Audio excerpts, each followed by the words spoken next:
All right, so a pleasant afternoon, everyone. And as usual, it's another masterclass where we are dealing with very topical issues that I think not just the veterinary community or the animal health community today will enjoy, but the livestock industry as a whole. The sooner we start seeing that these things are interconnected, the better for us. And we have somebody I think who will be able to do good justice to the topic we are going to be talking about today. This person, right, in all sense of responsibility, is one of the most respected veterinarians presently in the country, and you will not believe this, also in the continent. He was once chancellor for Africa in the World Veterinary Association, and did all the magic he could do, solve all the problem he could solve, and became one of the chair of the policy committee in the World Veterinary Association.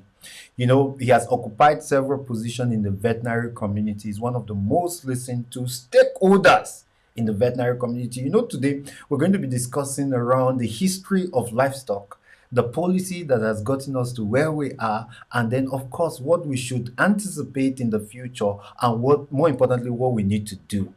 We have the pleasure in today's masterclass of welcoming a big name, Dr. Gani Enahoro. That's the he's also practicing as the CEO and MD of Ganro Vet. He holds an MBA from, and also a certificate in from Harvard University. Am I correct, sir?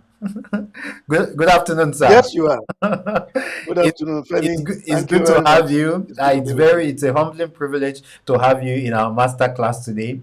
Quite a lot of people look forward to hearing from you because of your vast experience in the sector, and of course, you are an authority in the sector. So we look forward to hearing the views from the past, what's happening in the present, and of course, the future. So welcome to today's master class, sir. Thank you very much, Femi. It's good to be with you, and it's my privilege and my joy to have to appear on the master class again. Mhm. Thank you very much. Thank you. So let's I've had your intro, and I almost wanted to look back and say, "Is this me?" But it's good to be here. well, Yes. is that if you had looked back, you would have been Thank you more very much. convinced that my intro was even more watered down, because we could see from your background a plethora of awards, a plethora of Oh, awards. So maybe you should take a moment and look back, sir. It's good. It's good to have you. don't mind me. It's good to have you, sir. So let's Thank you let's very let's much. go. Thank you. Let's It's dive my into pleasure. what we have today. You could invariably share your screen for about 15 minutes, 15 to 20 minutes. Let's get like a background of what's happening. Then going forward, we can now take questions and then interact together. So if you don't mind, you could just take up the next 15 to 20 minutes while we listen to you undivided with our undivided attention, and we could ask questions. If you're watching live, you Okay. have the last 30 minutes to participate in this masterclass by asking specific questions. You can always use the comment button. So over to you, Dr. Gani now.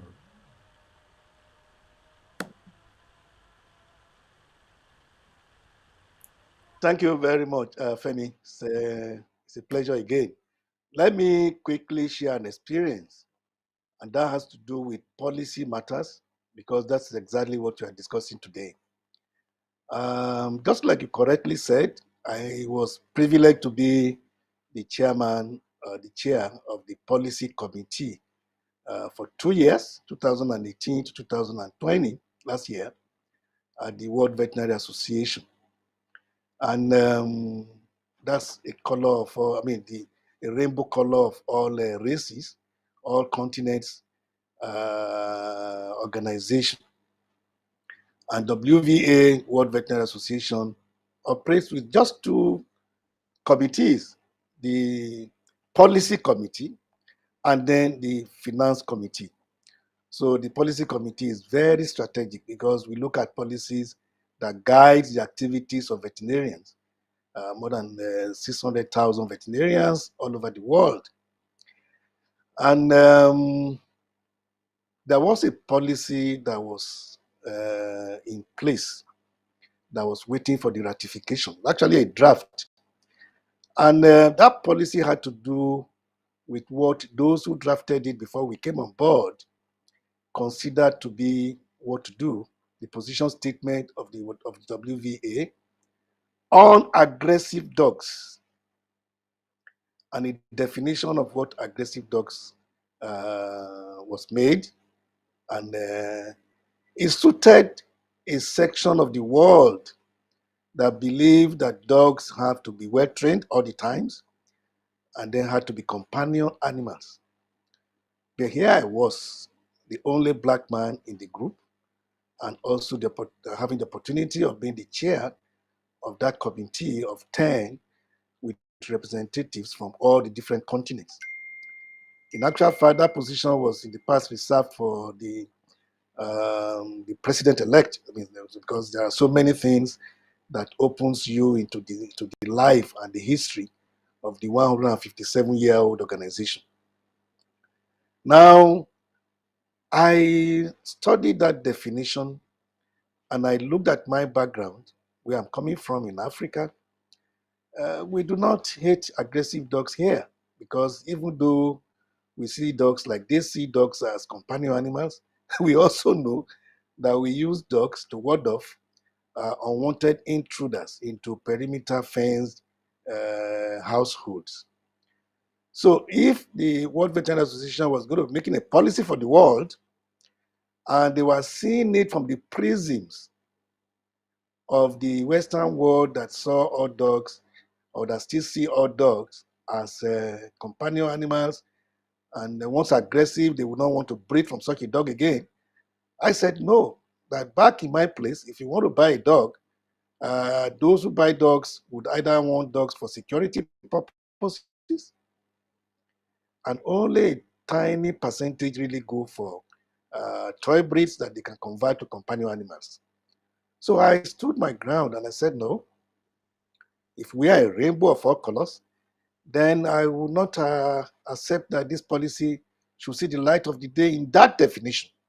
There must be a rephrasing to accommodate that which we also value as the use of dogs in my continent. And that was it. So what am I saying here? It shows that for a policy to be effective, it has to be valuable, it has to be useful, it has to be acceptable to those for whom you are making the policies. Otherwise, it will go to waste. So that's just a side attraction there, just to have a reflection of what happened in the past. So what we are discussing is very, very, very essential. And like Femi, like we have said, livestock, we are a family. We in Nigeria, for instance, we have not taken advantage of the unity we should have from all the stakeholders of all the subsectors in the livestock industry to be able to progress the benefits that we have in livestock businesses in this country. But things are changing now anyway. So today we are looking at effective livestock policies, the history and future of animal health services in Africa. Thank you, Femi, for bringing up this topic for me. Africa has 54 countries.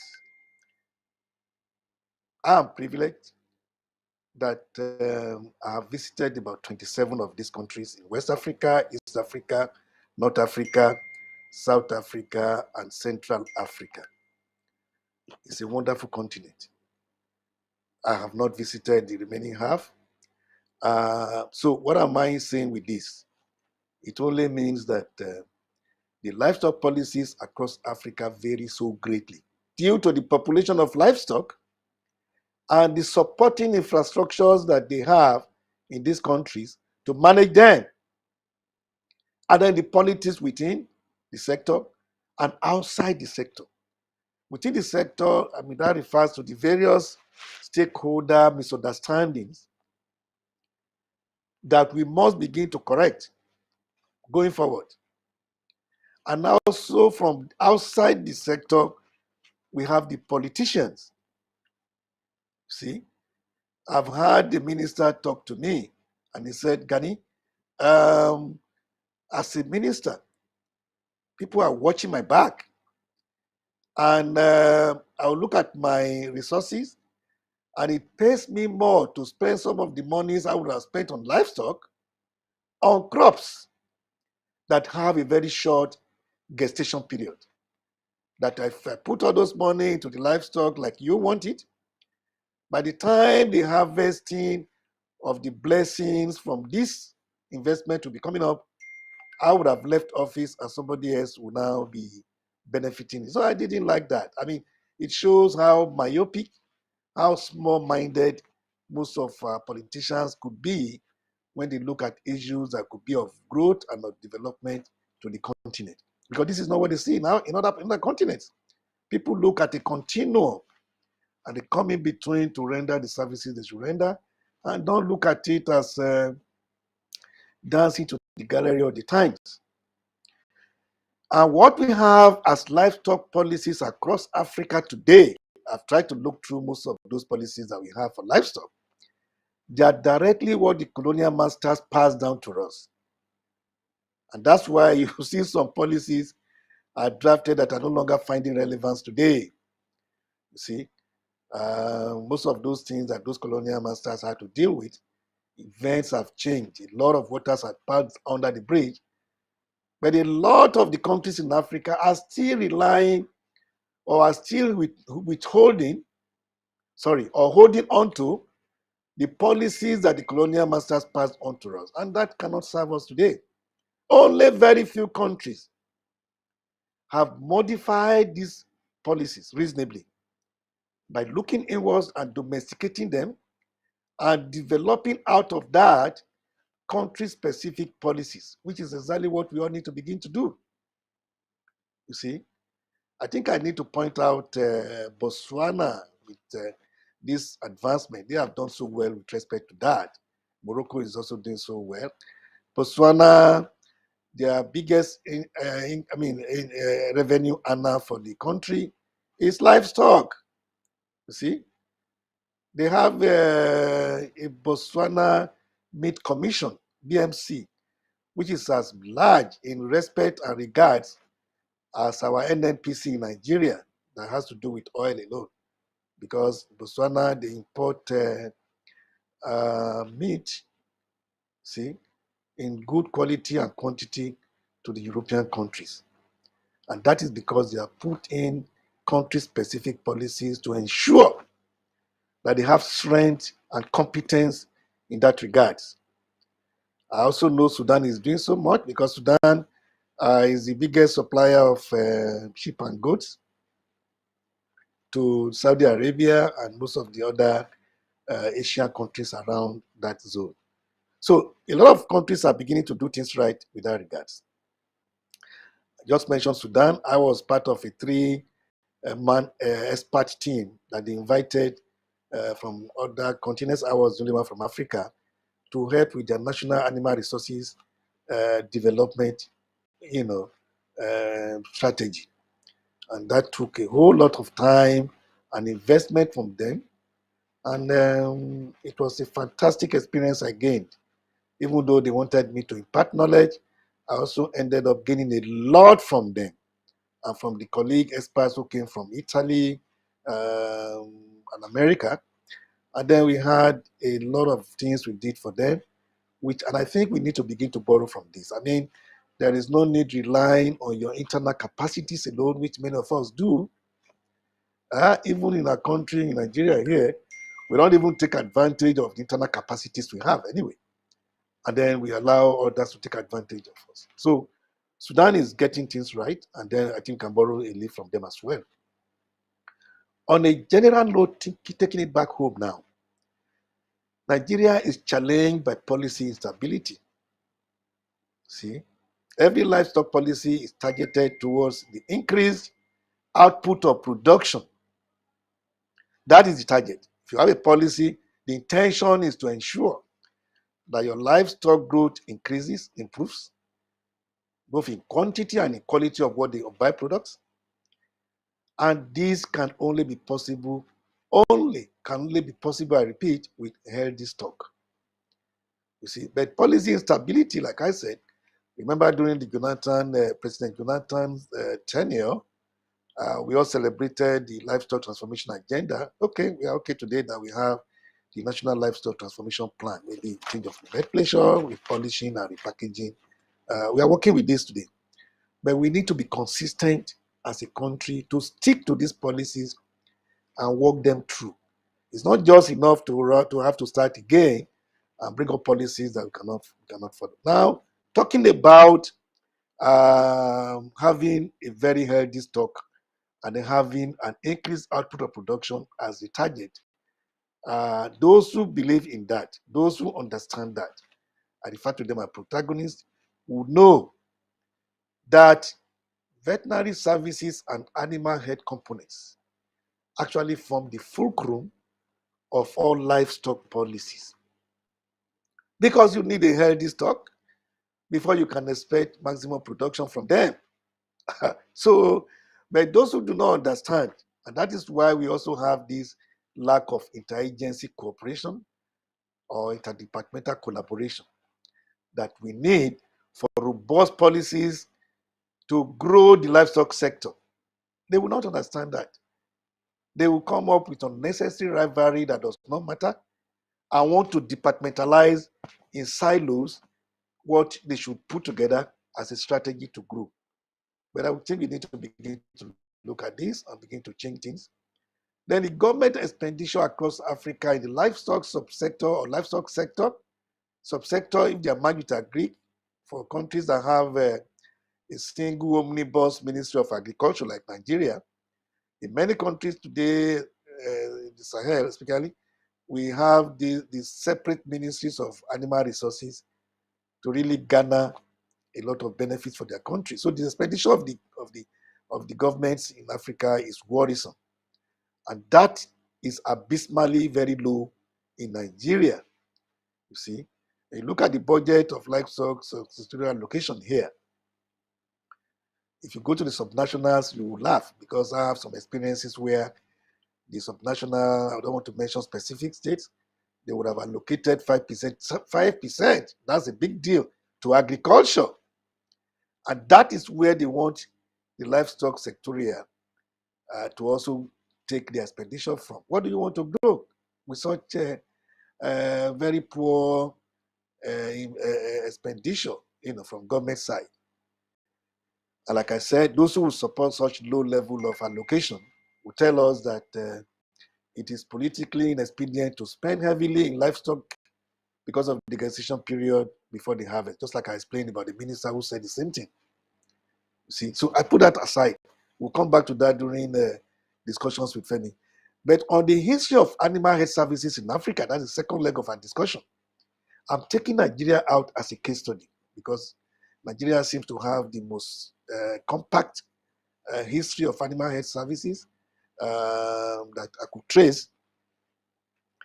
And I want us to know that livestock production in the hands of our nomadic pastoralists predate the arrival of the British colonial administration. It's good to know that. Let it not be like the River Niger that was discovered by Mungo Park, even though we had people living as natives and indigenes around the shores and the banks of River Niger. You see? So what the British colonial administration did when in 1914 they came to amalgamate the North and South was to look for gaps in the hygiene and health of the domesticated cattle and see how much they could make them do better compared to what they have in the European countries. So at the beginning, let's look at dates. Let's chronicle the dates. In 1914, during the amalgamation, that was when the Nigerian Veterinary Department was established. And Zaria was chosen as the location. That was the headquarters, national headquarters then. See, and in 1924, there was a small-scale veterinary lab at VOM, Plateau State,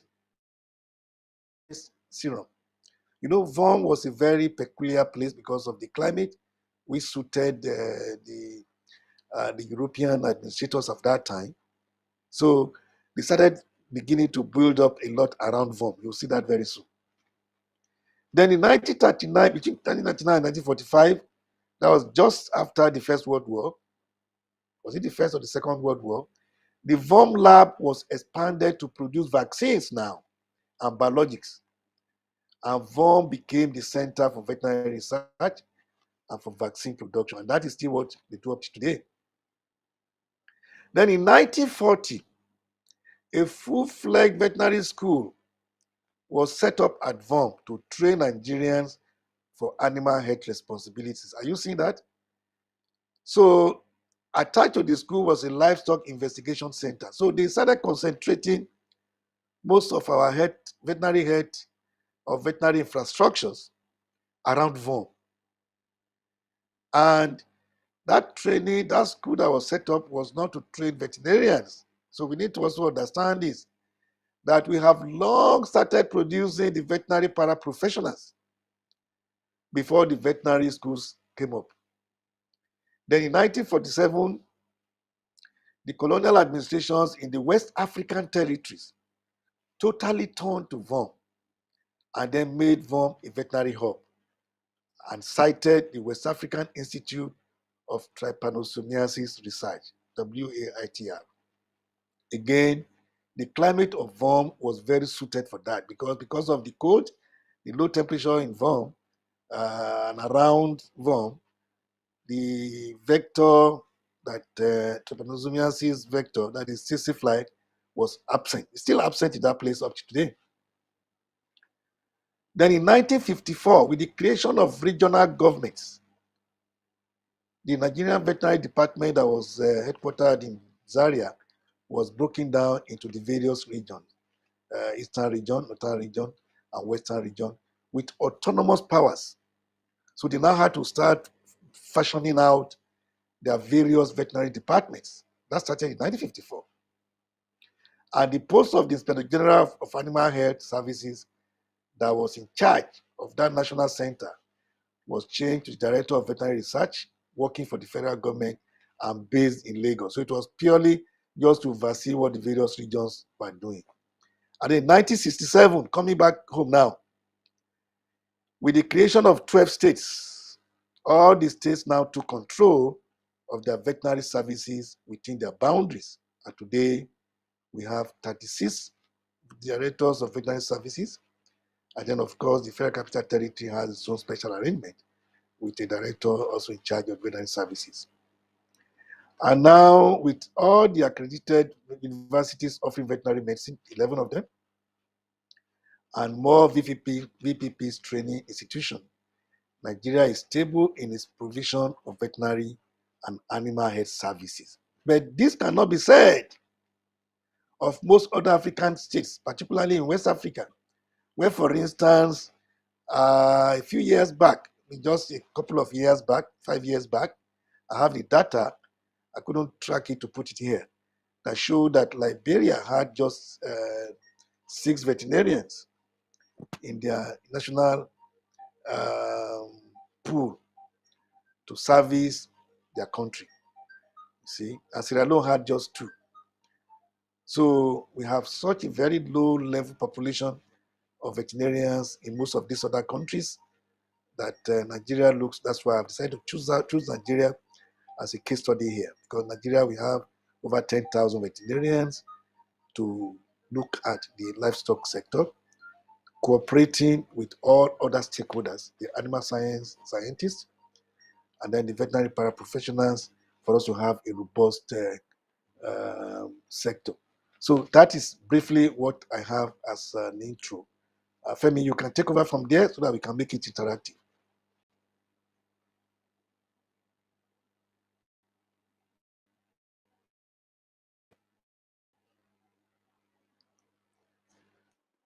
Femi, are you there?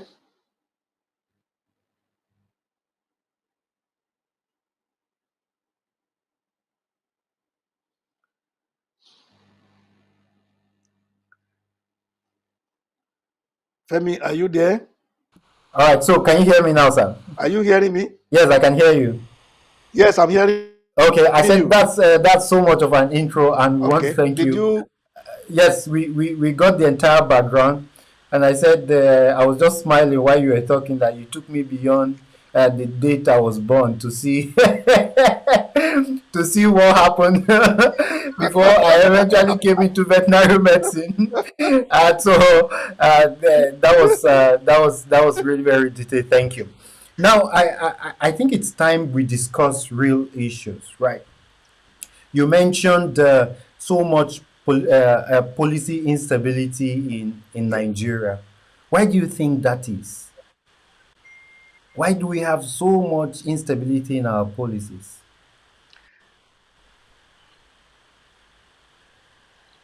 Well, that's about the same way we have the government itself not being stable.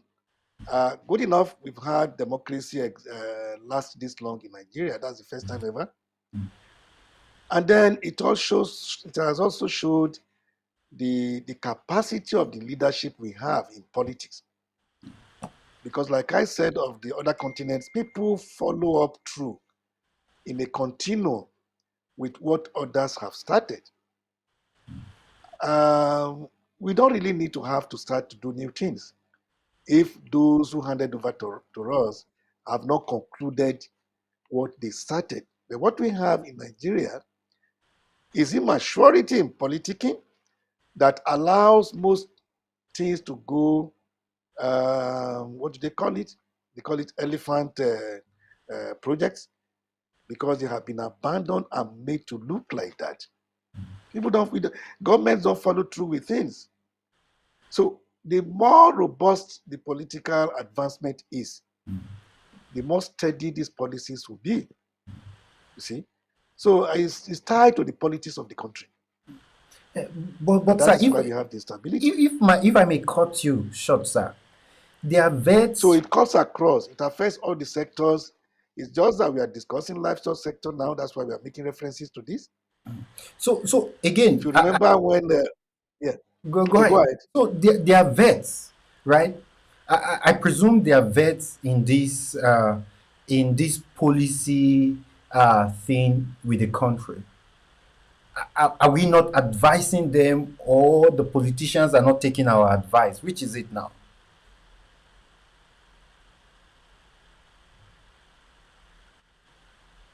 Femi, you broke off. I couldn't hear you. I Okay, don't know so whether you I are was still like, I hearing me. said there are vets. Can you hear me now, sir? Can you hear Yeah, me? I can hear you now. I said Yeah. there are vets making in these policy committees, right? Is it that the vets are not advising them, or the politicians are not taking the advice? Which is it now? Did you get the question, sir? Okay, I need to be sure you're hearing me. Can you hear me, sir? Well, it's not about advice. It's not about advice. Well, yeah, I think let me figure it out. What you said, now I can hear you, but I lost you momentarily, but I could pick together or piece together what you said.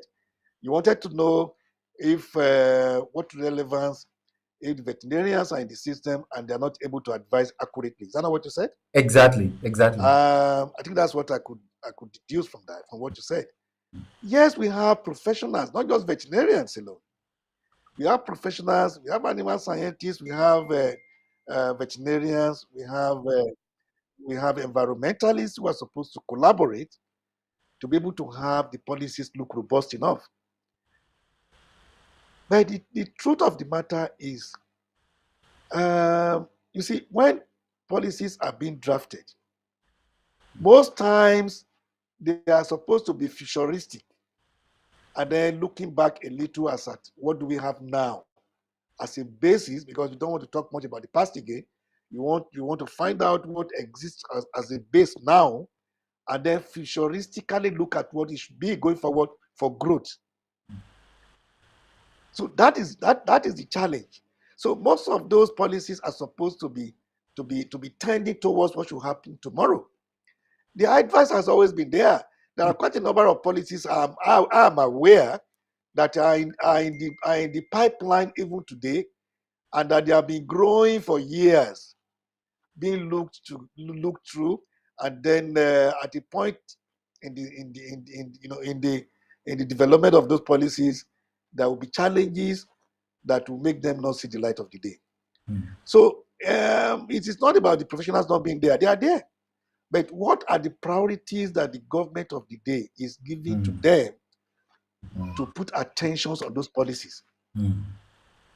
That is the challenge. So we still need the drivers of the process to be able to put priorities. You see, the point is, policies are abstract because they are not things you can hold on, you can hold on to physically, and you can't even put money around them. But let us see things as they are. Our political groups value things they can put money on than things that look abstract.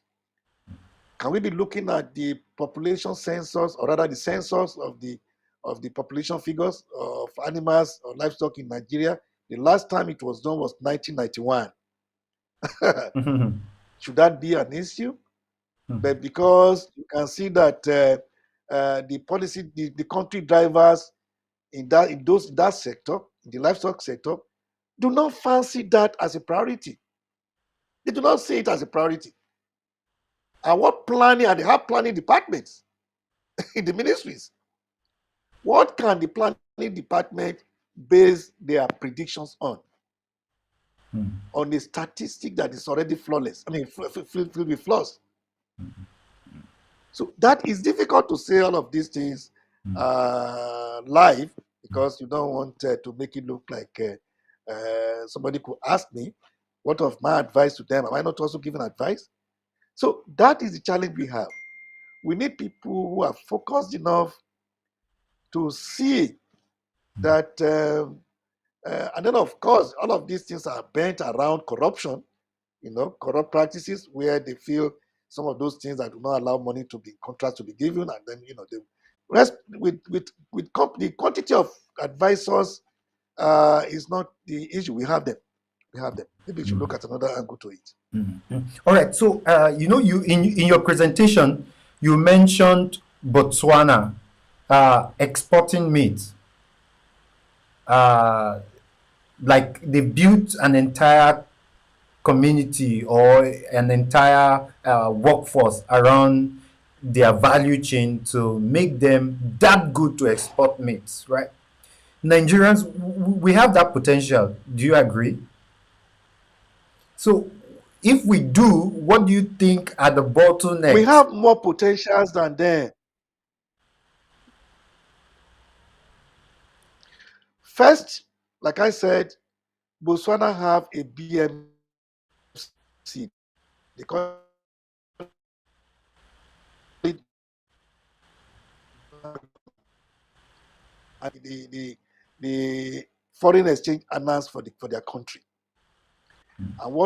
And they have policies around the use of frozen semen, because there are so many along the value chains of livestock that we must have policies, definitions for. Because now we have modernization of the livestock sector, such that you don't really need to carry live bulls up and down from Holland to Nigeria. It's laughable. We have middlemen in between who, with their briefcases, carry frozen semen across continents. So our country must have a policy to accept that, because if we don't have a policy to accept that, such businessmen will not be able to cross our borders, because they will get arrested by quarantine and then maybe discouraged from patronizing us. Whereas in such places like Botswana, like I've mentioned, they have policies around such permission to use frozen semen across borders. So what we need to do is to have the boldness to learn from within. We have more cattle in Nigeria than they have in Botswana, almost triple what they have in Botswana. But what is the quality assurance practices that we put in place here? We still rely on open grazing. Who does that again? How can you do open grazing and expect to benefit the resources, the trillions of resources that exist in the livestock sector? And you're putting them in the hands of illiterates who have traditionally supported us over the years. They have tried. By now, there should be policies, which is already becoming a sing song anyway, to ensure that we rehabilitate them and rehabilitate the resources they have around them, and then develop policies along the value chains in the livestock sector, leather technology, beef transformation agenda, dairy transformation agenda. So many areas for which now, like I said, I must give kudos to what we are doing now, because they are already, the NLTP is doing so well. We have Dr. Kwasari there. They are looking at some of these things very closely. And if we put our acts right, and we get most of the subnationals to also repeat what is going on at the center, of course, Botswana will now have to start even begging us to also teach them how to do things right. But for now, the qualities of our productions cannot be respected by those who value hygiene. Like I said, the Botswana Meat Commission, I wish I could put some pictures here. I didn't have the time to put all of these things together. That is their life wire. And they have put everything in terms of quality assurances that will meet their customers' expectations abroad. We are not doing that here at all. We have not started at all. But we can do it. And we must do it. You know, I was talking with somebody from Uganda who's also in the livestock industry, and when we were having that conversation, you know, I see that he envies us in Nigeria, right? Because we have virtually tripled or maybe quadrupled all the resources. Okay, can you hear me now? I said I was talking with somebody from Uganda, and you know, I sense that he envies Nigeria because we have triple or quadruple the resources they have, right? We have the population, we have the expertise, we have the market, and yet, you know, sometimes they wonder how little we do compared with what we should be doing if we are to use all our potential. I will go back to another question, but before the next question, if you're watching and you have not yet subscribed to our YouTube channel, I would like you to do that now. It's a perfect time to do that. And if you have not given Dr. Gani Enahoro a thumb up, I think it's also a perfect time to do that. If you're watching live and you want to be part of this conversation, you want to make a comment or you want to ask a question, you can just use the comment box. I will be looking through the comment box shortly, and I'll be picking out those questions, and of course I'll be bringing them to the screen and reading them out. I see a couple of comments already, so please keep them coming, questions, contributions, and we will be bringing them up the screen to have our experts in the house today discuss around them. So in the US, there are about, maybe conservatively, I'm not really very sure of this figure, around 130 veterinary doctors, veterinarians, serving a population of around 340, 350 million. In Nigeria, we have about 10,000 vets. I have a feeling that half of those vets are not practicing, servicing a population of 200 million. And yet, some of these vets that we have, you know, are unemployed. You know, I'm embarrassed to even say I'm unemployed. So look at the statistics. We have 130 vets in the US serving a population of 340 million people. And we have a population of 10,000 in Nigeria, largely that are not practicing. They are vets, but are not practicing, serving a population of 200 million. Yet, the vets out there in Nigeria are still looking for what to do. What's wrong? Is it policies? Is it attitude? Something is missing? And can you explain what's missing? Is it a policy thing? Is it an attitudinal thing? Is it that we are meant to service very little? I'm slightly confused, and I think you could come in there.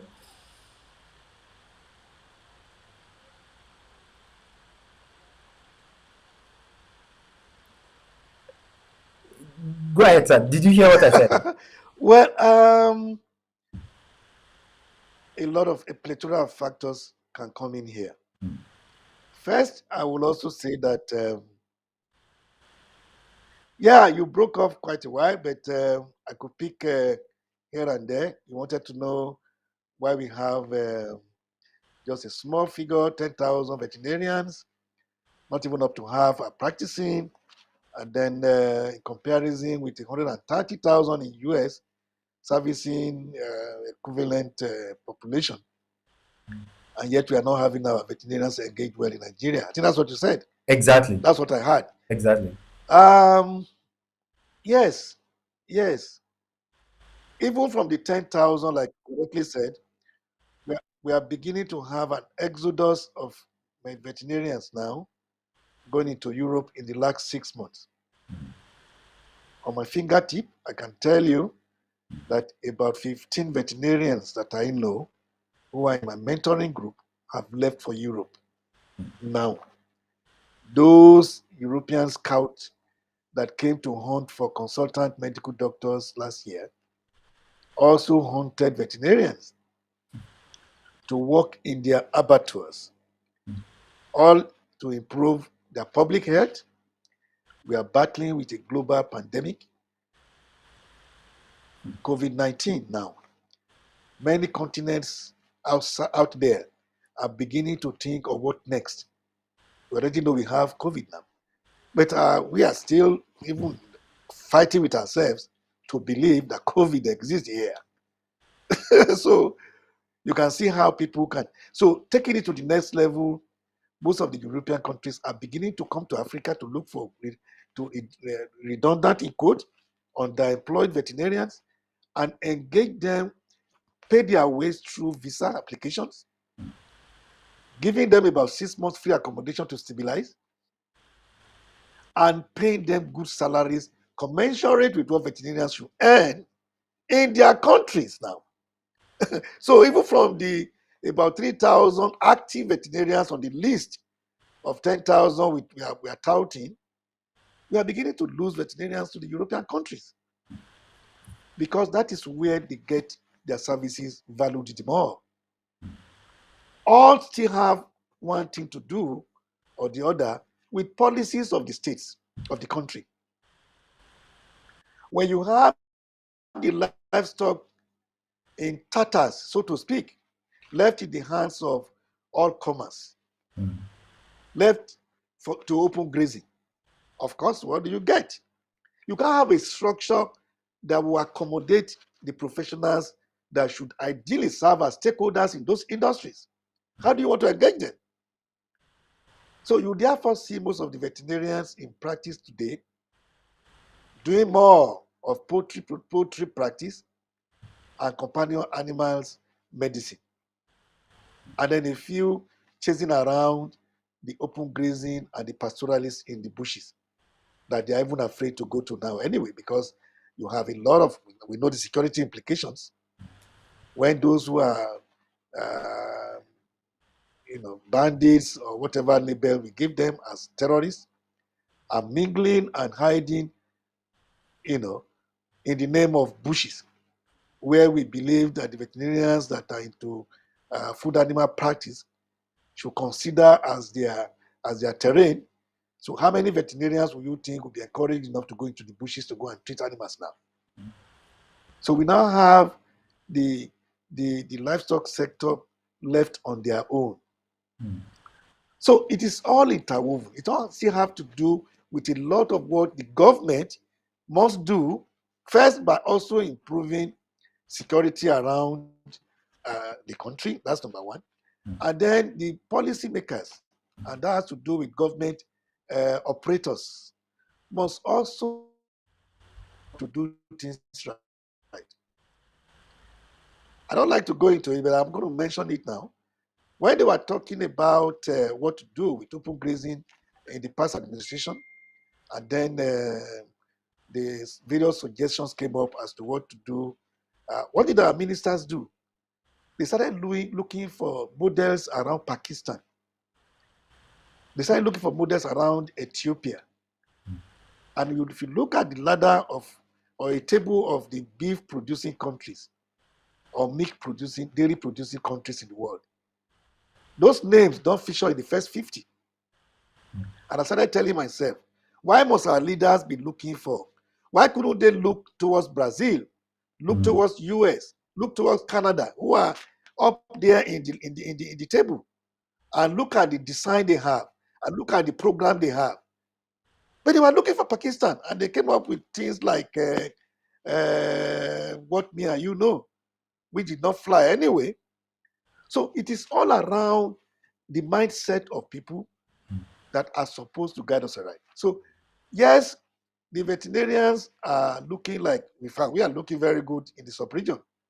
Like I said, with most of the other countries around us, Gambia, they are serviced by their francophone colonial masters or colonial administrators who still send veterinarians from France to come to look at their policies and decide for them. Maybe they are even happier because they still have the sophistication of what looks like a Western control on the things they do. And that's why they still look good, because in Gambia today, they don't have up to 10 in their civil service as veterinarians that are natives, that are indigenous of Gambia.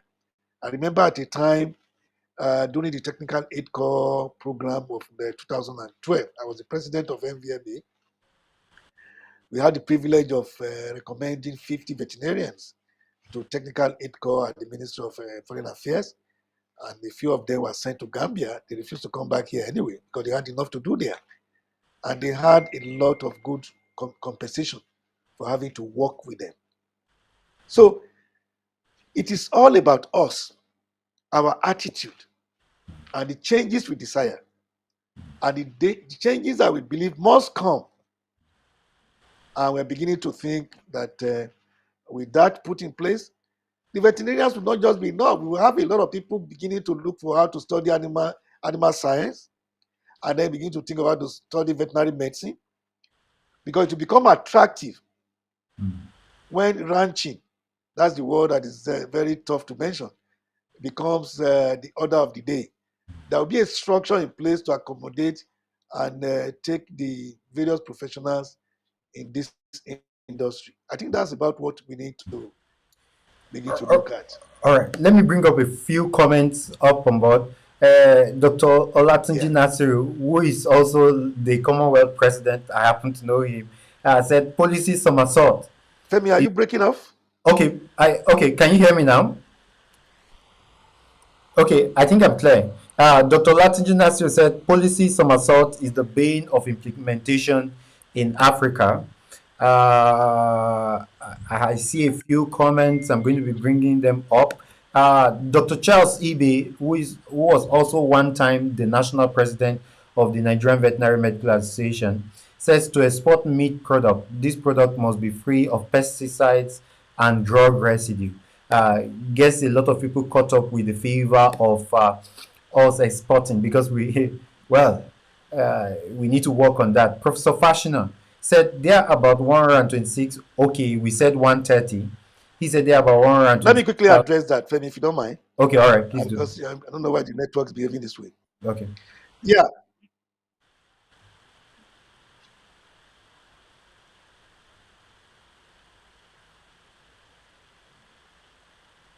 You could go ahead and address it.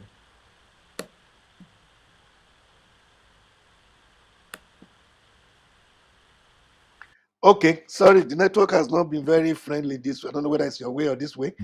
But I had Dr. Chasibe, President Chasibe. Okay, yeah, he's right. It's right. That is the quality assurance practices that cannot be put in place here. When the animal health services are in the hands of quacks and the cattle owners themselves, the pastoralists, who do not understand what withholding period is, that will allow clearance of the drugs applied, for food animals to have one off before they even slaughter. So, but the veterinarians will know all of this because that's part of our training. So we still have that, and that is why Even when there was a challenge of foot and mouth disease in Europe, and the tension was there, they had to condemn a lot of meat just because there was foot and mouth disease. They were desperate because there was scarcity of meat, and they wanted to take meat from every part, anywhere that they could get meat from. I mean, Nigeria was part of the choice because they felt Nigeria could fill the gap. We couldn't. But Morocco took advantage of that and fitted in perfectly. Botswana, a very good competition. And if you remember at the time, the Moroccan king had to come to Nigeria with a 100-man delegation. There were 3 veterinarians in the group. I mean, 2 of them I knew. And then they wanted to see how they could even come and help to appropriate and regularize our industry for us, so that they could also use part of the resources that we have to meet the market demands that they could not cope with. Can you imagine that? So Charles is right. President Ibe is right. We need to have the quality assurance at top notch. And that is only when professionals are allowed to do their jobs. And this is noted. I mean, this is seen. We don't care because no testing is done this way. People just eat a lot of the meat. We don't even have abattoirs that have those controls in place. And meat gets out of these abattoirs into the meat chain in the country, and people just continue to eat, and then take along with them drug residues that should otherwise will not pass tests in most other countries where they do their testing. So we can get it right only when some of these policies and the operators of the system also decide that they want the right thing to be done for the country. Can you go ahead? I You didn't hear know, Professor Fachino's comment very okay, well. no, I'll I be didn't hear bringing that. that up. He has a couple of comments. They are about, so he said 126. That's not far. In political speech, you Okay. round off figures. So when I said 130, it was because I've checked it. He said that about 126,000 veterinarians practicing in the US. But it is not about how much resources that you have. Many country has far less. He has a couple of comments too that I'll be showing before you make mention of that. Talk about it. If the industry is unorganized, there are many areas of work that won't get utilized properly. For instance, just the issue of pastoral farmer header crisis is an opportunity to get job for vets. I'm coming. But organizing the herders, get them residents, put resources around them, build clinics, get vets to provide the services, you will create more jobs. So I think Professor Fashino is talking about around organizing the sector. Organizing the sector. The opportunities are there, but the sector is currently unorganized. So going forward, sir, if you have an advice, what will be your advice? Or let's say we wake up tomorrow morning, your name, Dr. Gani Enahoro, is announced as the Minister of Agriculture, Federal Republic of Nigeria, right? What will you do to ensure that the sectors are organized?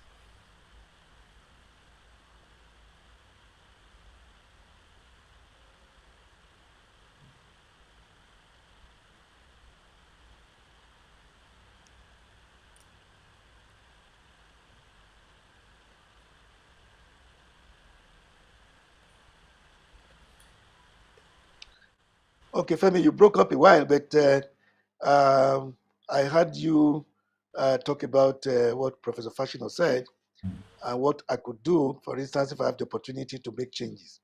I think the first thing I would do is to first, if I have the opportunity, I will create a ministry of animal resources separate from the Ministry of Agriculture as it is today.